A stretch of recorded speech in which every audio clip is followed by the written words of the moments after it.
Itinapon nila ang mga biik sa kulungan ng tigre.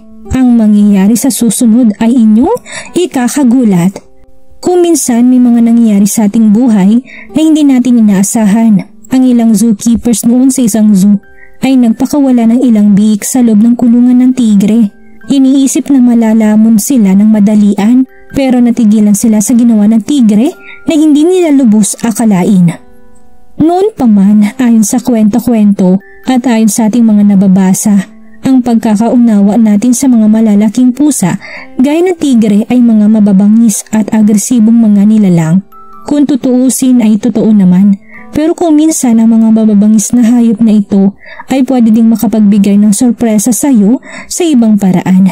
Isa na nga ang istoryang ito sa makakapagpatunay ng bagay na yan. Ilang taon nang nakakaraan, isang video mula sa isang zoo sa Thailand ay nag-viral. Ito ay matapos masilayan na lahat ang pambihirang eksena kung saan ang ilang mga biik ay namumuhay sa isang kulungan kasamang isang malaking tigress o babaeng tigre. Ang kaganapang yun ay nagsimula na ang zookeeper ng Sriracha Tiger Zoo sa Chonburi ay nagsagawa ng kakaibang proyekto. Matapos nilang mapansin ang ilang mga tigre sa kanilang zoo ay parang matamlay at hindi nasisiyahan. Ang iba marahil ay iniinda pang pinsalang natamo nila sa wild bago sila na-rescue.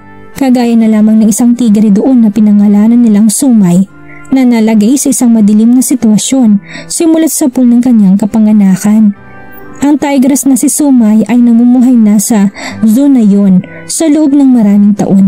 Madalas mapag-isa pero kung minsan ay nakikipag-interaction din ito sa ilang mga zookeepers ng zoo at iba pang tigre sa kanyang paligid.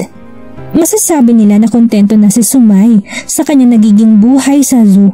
Sa loob ng maraming taon na pagsusubok na maihanap si Sumay ng kapareha para ito mabuntis. Si Sumay ay sinurpresa na lamang ang mga zookeepers na isang magandang balita. Ganap na itong buntis. Sa wakas ay makakatulong na sila sa pagpapadagdag ng populasyon ng mga tigre na nanganganib ng maubos ayon sa talaan ng nakaraang taon. Kaya naman ang balita ng pagbubuntis ni Sumay ay labis na ikinasaya ng bawat staff ng zoo. Ang pagdadalang tao ng malalaking pusa gaya ng tigre ay tumatagal lamang ng 3 hanggang 4 na buwan kaya naman hindi rin nagtagal ang kanilang paghihintay. Inaasahan na lamang nila na ang magiging panganganak ni Sumay ay magiging maayos. Gayunpaman, ang pagbubuntis ni Sumay ay hindi naging madali. Ilang oras din ang kinailangan niya para mailabas ang 3 niyang anak. Sa kasamang palad pa, ang 2 sa cubs na yun ay namatay din matapos masilayan ang liwanag ng mundo sa kauna-unahang pagkakataon. Tila ang pagpupursige ng lahat para lamang maging malusog at masaganang sisilang na anak ni Sumay ay nabigo. Ang malalang pangyayaring yun ay labis na nakaapekto kay Sumay, sadyang nadurog ang puso nito sa puntong hindi na ito kumakain, hindi na masyadong nakakakilos at nawala na ng interes sa anumang bagay. Naisip ng zookeepers na para maibalik ang sigla ni Sumay ay kinakailangan nilang magsagawa ng intervention kung saan naisip nila na masanayin pa ang kanilang mga tigre na mas maging palagay sa bago nilang tahanan.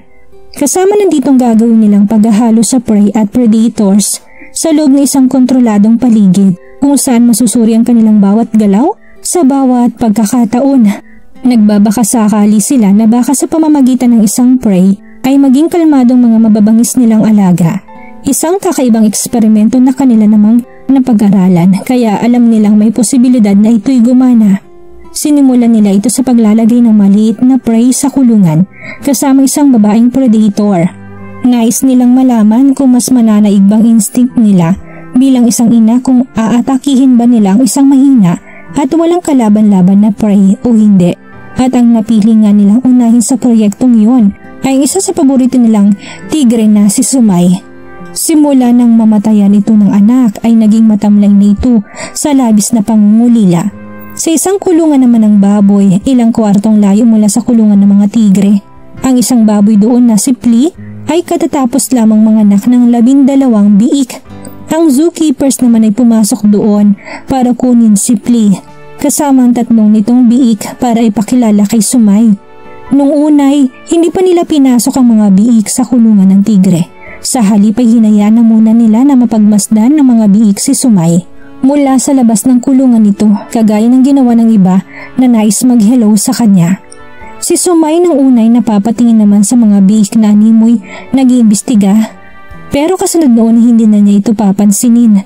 Ginawa nilang prosesong yun ng ilang araw hanggang sa mapansin ng zookeepers na hindi na maiwasan ni Sumay na hindi masilip ang tigre ng madalas. Yun lamang ang pagkakataon na naging interesado si Sumay simula nang mawala ang kanyang 2 anak.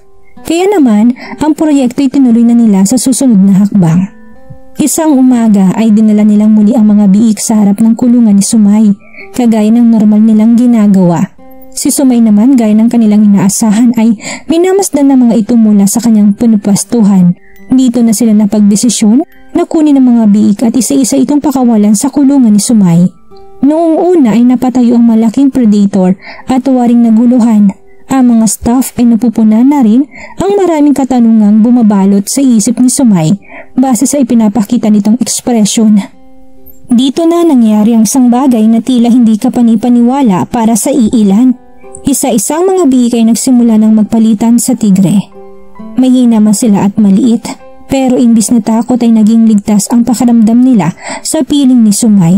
Ang mga tao naman doon na nagmamasid lamang ay nakabang na sa anumang pwedeng mangyari. Sa loob ng ilang minuto, ang 6 na biik ay nagkumpulan na sa tabi ni Sumay at nang nagawa ng isang biik na makasampa sa katawan nito, ay dito na nagulat ang lahat nang nagsimula na si Sumay na lambingin ng mga biik. Si Sumay ay wari bang nanumbalik sa pagiging isang ina sa biglaang pagkakataon na yun. Nilambing niya ang mga biik na para bang sarili niya itong mga anak. Hinahayaan pa niyang magsipaglaro ang mga ito sa kanyang tabi. Ang pangyayaring ito ay sadyang pambihira. Kakaibang balita na ito ng milagro at ang kakaibang balita na ito ng milagro ay agad na nabalita sa lahat mula sa mga taong bumisita sa zoo at nakasaksi. Si Sumay kasamang kanyang mga ampong biik ay talaga namang dinayo ng marami simula noon. Noong unang nilayo namin ang mga biik sa kanilang ina, matapos ang ilang araw ay hinayaan na namin ang mga biik sa kulungan ng tigre. Agad nilang nilapitan sa pag-aakalang ito ang kanilang ina. Pahayag ng zookeeper sa isang interview. Si Sumay ay nagsimula na ring magbago at manumbalik sa dati. Dedikado na siya ngayon bilang ina na maalagaan ang kanyang mga biik na anak. Ang zookeepers naman ay binihisan pang ang mga biik ng tiger costumes para pumarahas ito sa kanilang bagong ina. Hindi pa din dito natapos ang lahat nang mapansin nila ang labis na pagyakap ni Sumay sa mga ampon niyang biik para lamang ito mapainitan sa malamig na gabi. Talaga namang seryosong nagpapakaina si Sumay para sa mga tinuturing na nitong mga anak. Ang mga biik ay nakagawian na ring makibagay sa kilos at paggawin ng kanilang tigring ina. At ang pagmamahal nila na siya na pagmamasdan din ng marami ay talaga namang nakakahanga. Ang proyekto ng zoo ay sadyang naging matagumpay nang dahil sa naging malaking epekto nito kay Sumay.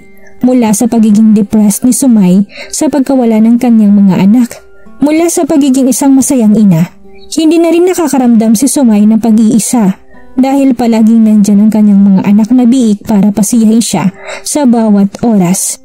Napaglabanan ni Sumay ang kanyang depression at ngayon nakikisama na sa mga zookeepers at iba pang mga tigring kagaya niya. Kaya naman, hindi na rin nagtagal nang makahanap muli ito ng kapareha at muling magbuntis.